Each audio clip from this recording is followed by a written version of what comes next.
Hello folks, today it is 2021 May June paper 42 and the number is 7. It is concerned with the chapter electronics, so let us go ahead. It says that two properties of an ideal operational amplifier op amp are infinite input impedance and infinite bandwidth. State what is meant by infinite input impedance.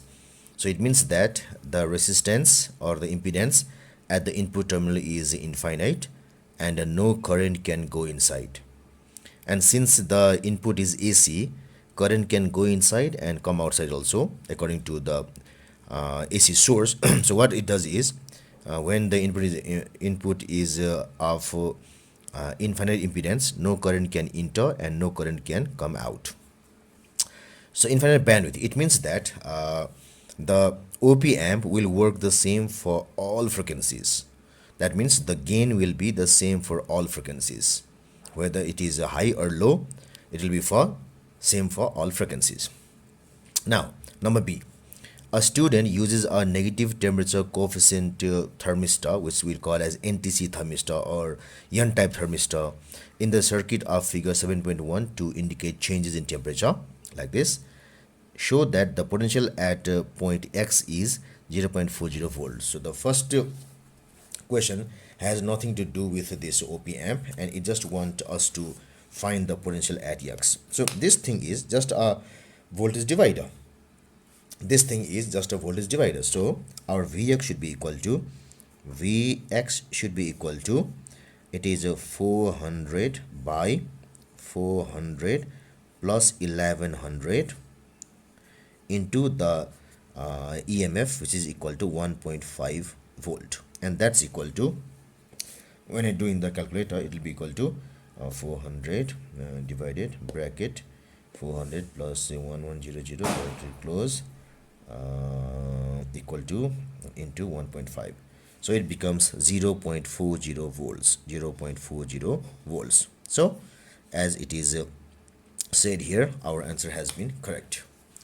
Now the next question says, these will be the following questions here. So I think the diagram will be necessary for doing following problems also. So let me fold it like this. I'm folding that way like this. Okay, here I'm placing it here.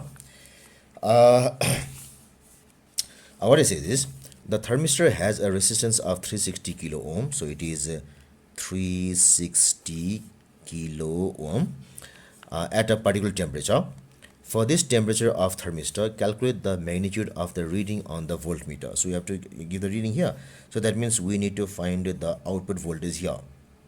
Now we know that V out by V in is equal to gain of the amplifier, and that's equal to, since this amplifier is inverting type, the feedback being given to the inverting input terminal, so its gain should be equal to minus R feedback by R1. So which means I must have V out should be equal to minus R feedback by R1 into V in. So this will be equal to, so this V out will be equal to minus R feedback is the sum of this and this. So it will be 360 plus 100 is 460. And at the input terminal, the resistance is 96. It is 96. And the input voltage here Vx is equal to, which we just got in the previous question, it was 0.40 volt. So when I calculate it, so I'll leave it like this, 460 divided 96 equal to into 0.40.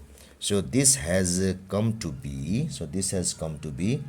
1 point. So it is 1 point minus 1.91666667 like this.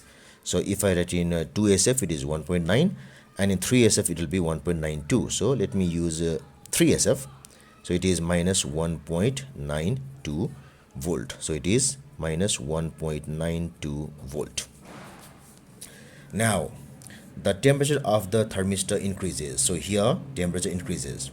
Student explain the effects of this change on the magnitude of the readings on the voltmeter. So we just are focused on the magnitude here.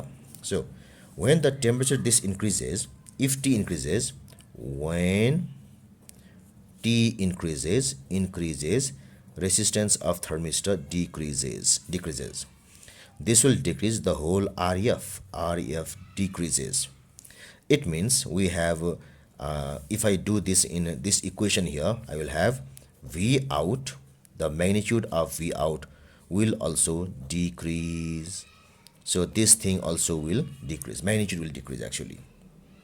So T increase, RT decrease. RT decrease means RF decrease, and according to this equation, if I just calculate the magnitude, it has to decrease.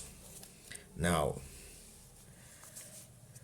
explain why the amplifier circuit, so why the amplifier circuit will no longer indicate the temperature changes when the magnitude of the gain of the circuit is greater than 12.5. So it says that if the gain is more than 12.5, it cannot indicate the temperature changes. So when gain is 12.5, our V out will be equal to minus A into V in. So it is minus 12.5 into 0.40, and it becomes 5.0 volt. 5.0 volt. Now beyond that, this thing will be already saturated. It's because here we have the power sources here. The positive power source is plus 5.0 and negative is minus 5.0. So that means if the gain is negative, if the gain is more than 12.5, this V out will try to go beyond 5.0 and it reaches saturation.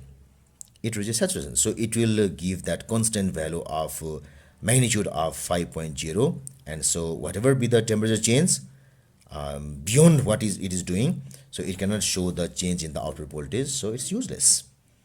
So that's why what we have to state here properly is if it is 12.5, gain is and the output voltage is 5.0.